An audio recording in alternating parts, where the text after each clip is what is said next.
सुश्री आज मुख्य खबर उत्तराखंड उत्तरकाशी सुडंग दुर्घटना उत्तरकाशी 41 श्रमिकों को उद्धार पाई युद्धकालीन भित्तिरे अभियान चली सुडंग भितरे थिबा श्रमिकों को भय बढ़ुथिबा बेले बाहरे उद्धारकारी दल प्रति मुहूर्तरे संघर्ष करुछन्ति।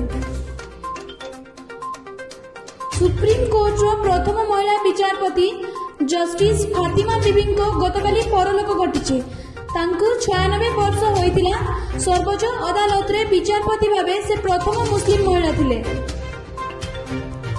चीन रे अजଣା निमोनिया आतंक कोविड पीडब्ल्यू महामारी को नहीं विश्ववासी वर्तमान आश्वस्त थिबा बेले ही अजଣା निमोनिया को नहीं चिंता हरिछि। जातीय परिवार स्वास्थ्य सर्वेक्षण रिपोर्ट अनुसार पुरी जगतसिंहपुर खोर्धारे दारिद्र्य हार सबुठु कम मालकानगिरी रे सर्वाधिक गरीबी। कुआडे जीवाकू पड़िबो नहीं घरे बसी ऑनलाइन रे पार्ट टाइम चाकरी करी अल्प समय रे लक्ष्यपति हुंतु।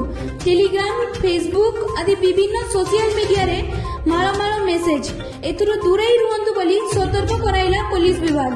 ऑनलाइन चाकरी मोहरे पड़ंतु नहीं लक्ष्यपति हेबार निशारे सर्वस्व हरंतु नहीं।